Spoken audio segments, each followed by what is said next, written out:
নলবাৰীত অংগনবাড়ী কৰ্মী আৰু সহায়িকা সন্থাৰ প্ৰতিবাদ এফআৰএছ পদ্ধতি বাতিল কৰাৰ দাবীত দেশজোৰা কলা দিৱস সমগ্ৰ দেশৰ লগতে নলবাৰীতো এফআৰএছ পদ্ধতি বাতিল কৰাৰ দাবীত অসম ৰাজ্যিক অংগনবাড়ী কৰ্মী আৰু সহায়িকা সন্থা নলবাৰী জিলা CITU-এ কলা দিৱস পালন কৰে। হেমৰ্মে নলবাৰী CITU কাৰ্যালয়ৰ পৰা প্ৰতিবাদকাৰীসকলে সমদল উলিয়াই জিলা আয়ুক্ত কাৰ্যালয়লৈ আহি স্মাৰক পত্ৰ প্ৰেৰণ কৰে।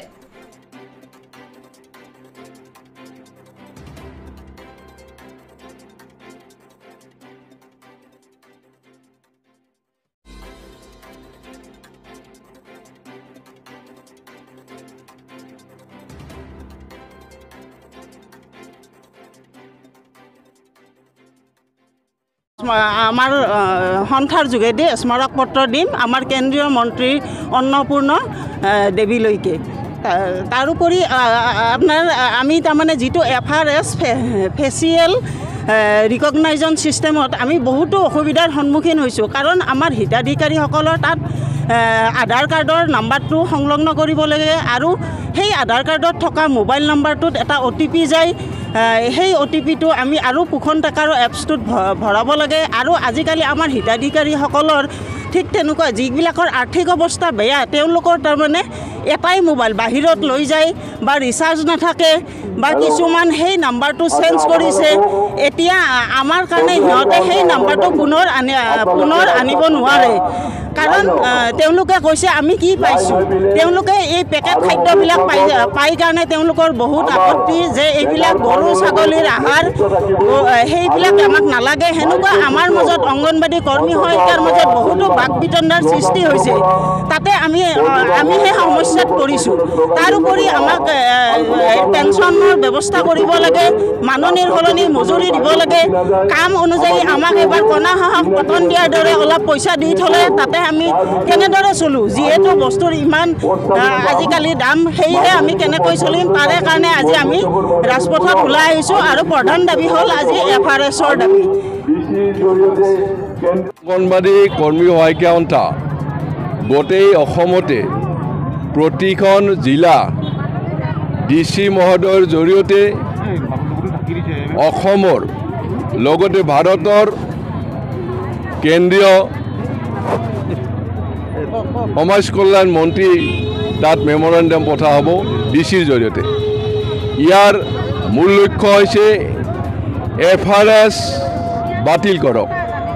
এফআৰএছ আজি ভাৰতৰ BJP চৰকাৰে এখন আইন আনিছে, অংগনবাড়ী কৰ্মী সহায়িকাৰ ওপৰত এটা মাধমাৰ সদাব বিচাৰিছে।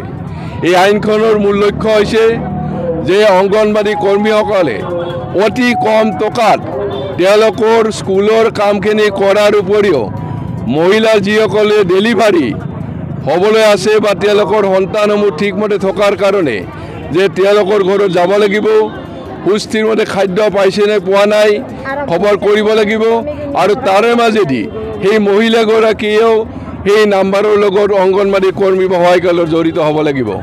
আৰু যি নাম্বাৰটো চৰকাৰে পাব আৰু লগে লগে মহিলাগৰাকীৰ এটা মোবাইল থাকিব লাগিব, য'ত আজি এই সৰু মোবাইল এদিন নহ'ব, ডাঙৰ মোবাইল এণ্ড্ৰইড মোবাইল লাগিব, য'ত OTP আহিব। এটা OTPৰ মাজেৰে তেওঁ ক'ব লাগিব যে আচলতে মহিলাগৰাকী কি হৈছে, আপোনালোকৰ কি হৈছে, কি হোৱা নাই, কি খাদ্য লাগিব, আৰু এই খাদ্যসমূহ অংগনবাড়ী কৰ্মী সহায়িকাৰ মাজেদি যোগান ধৰিব। কিন্তু আমি জানো বিগত সময়ছোৱাত তেওঁলোকে ঢাক ঢোল বজাই যদিও যিখিনি অংগনবাড়ী কৰ্মী সহায়িকাক দিম বুলি কয় তাৰে আধাখিনিও বস্তু তেওঁলোকে নিদিয়ে। এই ক্ষেত্ৰত কি হ'ব, অংগনবাড়ী কৰ্মীসকলে যোগাযোগ হ'ব, কাৰণ পৰিয়ালবিলাকে ধৰিব এই খাদ্য দিয়া বুলি কৈছে আপোনালোকে কিয় দিয়া নাই, অথচ চৰকাৰে নিদিয়ে। অৰ্থাৎ পৰিয়াল আৰু অংগনবাড়ী কৰ্মীসকলৰ মাজত সংঘাত সৃষ্টি কৰাৰ কাৰণে এই চৰকাৰে পৰিকল্পনা কৰিছে। ইতিমধ্যে তেওঁলোকে বিচাৰিছে অংগনবাড়ীৰ যিবিলাক সৰু সৰু অংগনবাড়ীৰ ঘৰ আছে এইবিলাক নাইকিয়া কৰি অংগনবাড়ীৰ কৰ্মচাৰী নাইকিয়া কৰিব বিচাৰিছে। আমি দাবী কৰিছোঁ যে অংগনবাড়ী কৰ্মী আৰু সহায়িকা তৃতীয় আৰু চতুৰ্থ বৰ্গ ঘোষণা কৰক।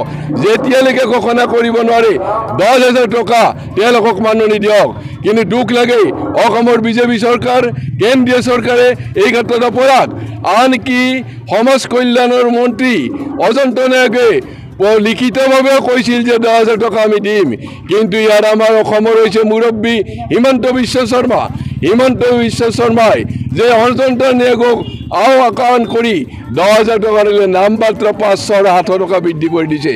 দুখৰ বিষয় আমি আজিও দাবী কৰিছোঁ যে তৃতীয় আৰু চতুৰ্থ কৰ্মচাৰী ঘোষণা কৰক, তেওঁলোকক 60 বছৰৰ পিছত পেঞ্চন দিয়াৰ ব্যৱস্থা কৰক আৰু অনতিপলমে FRS বাতিল কৰক, নহ'লে পৰৱৰ্তী পৰ্যায়ত আমি CITUৰ নেতৃত্বত অংগনবাড়ী কৰ্মীসকলে বৃহত্তৰ আন্দোলন গঢ়ি তুলিম। এই আজি মূল বিষয়বস্তু। আমাৰ ইয়াৰ সম্পাদক আছে, সম্পাদিকা ক'ব কোৱা। নলবাৰীৰ পৰা ভৱজিৎ বৰ্মনৰ ৰিপৰ্ট, অমৃত নিউজ 24/7। অমৃত প্ৰবাহ অসমীয়া সাপ্তাহিক কাকতৰ ডিজিটেল সংস্কৰণ অমৃত নিউজ, সত্যৰ সন্ধানত অমৃত নিউজ।